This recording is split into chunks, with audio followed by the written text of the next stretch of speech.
right, folks. Hey, I just finished my 75th call on retirement. People wanting some coaching, people wanting a second opinion of their retirement plans. Could be financial, could be just what their new journey is going to be in retirement. Want to run that by another person instead of just having that be in their own mind. They'd like somebody to take a look at that, poke holes in it, and see what some opportunities, maybe some blind spots are. So the vast majority of people, they just want a second opinion on their financial readiness and their overall plan. And I've helped a lot of people see blind spots. I would say of those 75, at least 70 of them had a pretty decent sized financial error that they were not able to see. And I just pointed them in the direction. I'm not giving a specific advice. I'm saying you may want to check into this. Here's what I would do in that situation if it were my money and my risk profile. But take a look at that. I think there's an opportunity in there for you. So all but 3 or 4 of the 75 people were in real good shape, real good shape. But there were some common mistakes, like taxes were a common mistake. People not looking at taxes in the future.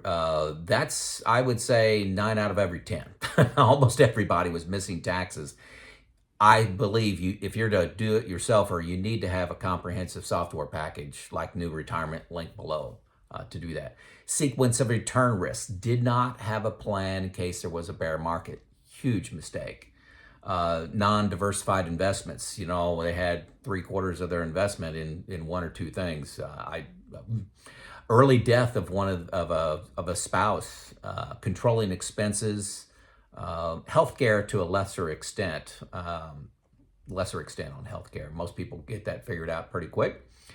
But the biggest gap I find in talking with people is they don't have any kind of plan, thought, spent no time working on what life is going to be like in retirement. They're just working on their financial piece. And that's a huge mistake, folks. Huge mistake.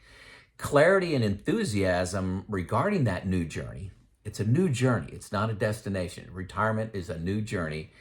I believe that is required. And based on talking to 75 of you, that is required to make the jump into retirement. Okay. The easy thing to do is just keep working another year. You know, deciding to stop making income, stop your career that you've been working on for decades is a very hard thing to do. And if you don't have a new journey that's exciting that you want to take, like start a new business, like travel the world, like start a nonprofit, work at a nonprofit, if you don't have something exciting like that, you're going to work another year. You're going to work another 2 years. It's hard to believe that it's very difficult for you to believe that 6 months after you retire, you're not going to be thinking about money, because that's all you think about for 20 years until retirement, especially 5 years before retirement, which is, you know, probably the common age or life event people are in 4 or 5 years before retirement when they call me and want a second opinion. But you're not going to be thinking about that 6 months after retirement. It's all the other stuff. What are you going to do with your time? How are you going to get fulfillment? How are you going to get joy? How are you going to feel like you make an impact? You will be shocked at how much time is available when you retire. You're not working. You're not getting ready for work. You're not commuting to work. You're not tired at the end of the day, and you lost your social network. All of a sudden, you're going to have 16 hours a day of free time, 7 days a week, not just 5 days a week. Okay, I'm 58. I've been retired 4 years now. The best advice I got to retire, well, for retirement, was to retire to something, not from something. That simple phrase really gave me a great start to retirement. What am I retiring to? Don't run from something. Okay, I loved my job. You know, I worked 32 years in manufacturing, degreed engineer, worked in leadership the vast majority of my years. I love the coaching aspect, the working with the next generation, the person that got the promotion up a level, helping them be successful in that job, mentoring, building a culture of winning in manufacturing. I wanted to start my own consulting business where I could spend more time on this side of the business. For the 40% I loved. not the 60% that was bureaucracy and meetings and yeah, just stuff that I didn't like. I wanted to control and just do the 40%. I chose to focus on reliability and maintenance because there is a massive leadership gap in this space, and it's something that I actually did quite well. I do public speaking on this topic. I've written a book, do magazine articles, so they need leadership, and I felt I had something to offer. So that was what was propelling me to jump and start this new journey and give up on this steady income, right? I also wanted to travel. A lot more than 5 weeks a year of vacation. I wanted 3 times that. I wanted to see the country, see the world casually, not a 1 week vacation where I'm trying to pack in everything in Utah. I want to spend 3 weeks in Utah, okay? I want to spend 3 weeks in Europe. I want to spend 3 weeks in Australia. So the big one for me was I didn't want to have any regrets when I was 80 years old. Very specifically, I did not want to say, boy, I wish I would have tried to start my own business. And the time to start your own business, is it now or is it 10 years from now? Would I rather start that new business at 54 or at 64? So I chose 54. So that was my 2. That was what I retired to. So, looking back 4 years, I got the benefit of 4 years of hindsight here and discussions with, at least 75 Teams talks with individuals, and probably another 75 discussions I've had with people that were not, through my link below that you can, if you want to secure an hour of my time. So, 150, 200 discussions on retirement with people. I've got some common themes, common advice, common things I ask people to think about. So, number 1 is live your life now, but plan for the future. Don't save 75% of your income when you're 30 years old to be able to retire at 45. Live your life now. You don't want to sacrifice time with family and friends in your youth. Live your life now. You got to do both. There's no right answer. It's not save 75% for 20 years. Live your life now. You don't know how long that's going to be. The FIRE movement, I love talking to people that are trying to pursue financial independence and retire early. I love it.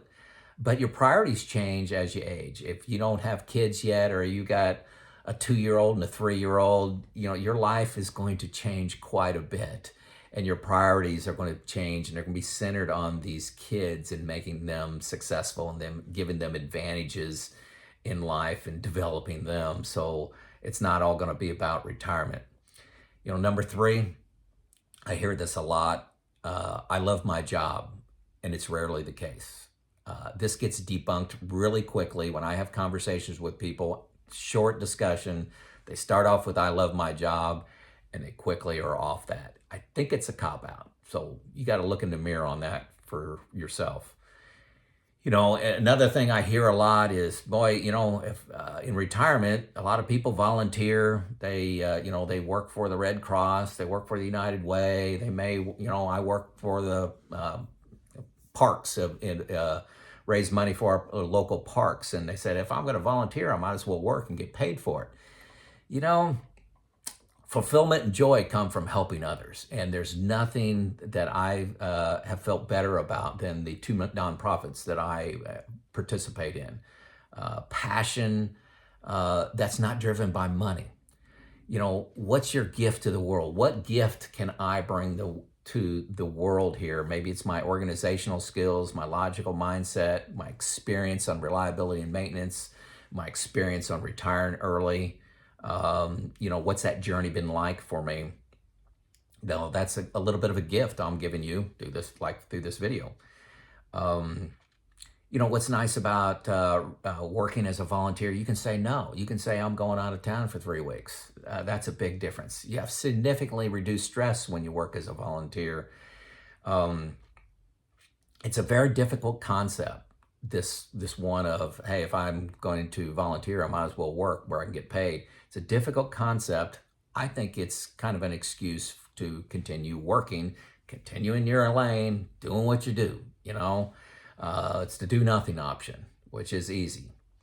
Okay, so more advice. I'm on number 5 that I typically give people.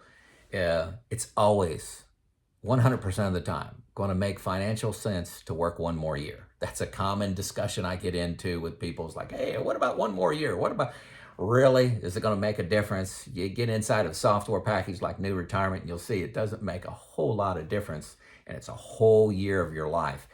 Hey, the market's down, the market's up, the market's flat, There's all kinds of reasons to wait another year. But as soon as your math works, you feel pretty good about it, had that verified a couple places, you need to be thinking about jumping. Doing nothing and sitting on the beach is a myth. I've spoiled this for a lot of people. They think, I'm going to absolutely do nothing. And I quickly say, you've been a successful person your whole life. You've been a driver. You've been goal-oriented for 45, 50 years. And then you're going to do nothing for the next 30. That's not reasonable. Your personality is going to be the same, and you're going to want to have a sense of fulfillment, make a difference, help people. That's what I think. That's what I'm projecting onto you. Everyone is scared in retirement. This is almost every call I have. People, you end up figuring out that they're scared. This is unknown. I know my career as an engineer, as a manager, as a factory worker. That you're comfortable with it. Everybody is scared. I talk to people with millions of dollars that say they're going to work 2 more years. And I keep asking them questions like, what's going to change in 2 years? And I have more money. Well, you're not going to spend that based on your expenses and your lifestyle. You're not going to spend that. And you find out, well, they're scared to make that jump. And how will people judge me? That's another big one. How will people judge me? What do my neighbors and friends think if I retire? Will they respect me? When I go to parties and they ask what I do, what do I tell them? Tell them you're retired. Number 8, I said, man, another thing people aren't prepared for is the relationship with their spouse. You've been married 30 years or 15 years twice, whatever it happens to be. You're going to be spending a lot more time with that spouse. You better be thinking about your relationship with your spouse. I'm telling you, it's a big deal. That is a major facet of retiring. You need a new journey, folks, to make the jump. What is it?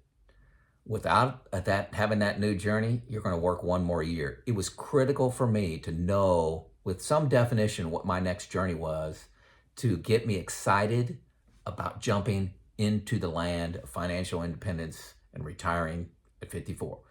Any of these hit home? Did any of these hit home? Leave me a comment if they did. If I missed on all of them, none of them applied to you, let me know in the comments. If I aggravated you and you were offended by one of my comments in here, let me know in the comments. Let me know where you're from. If nothing else, let me know where you're from. I get a lot of excitement out of finding out where people are from. I got my first comment from Austria the other day. So especially if I haven't seen it. So I love unique places. So let me know in the comments where you're from. This is Joe out.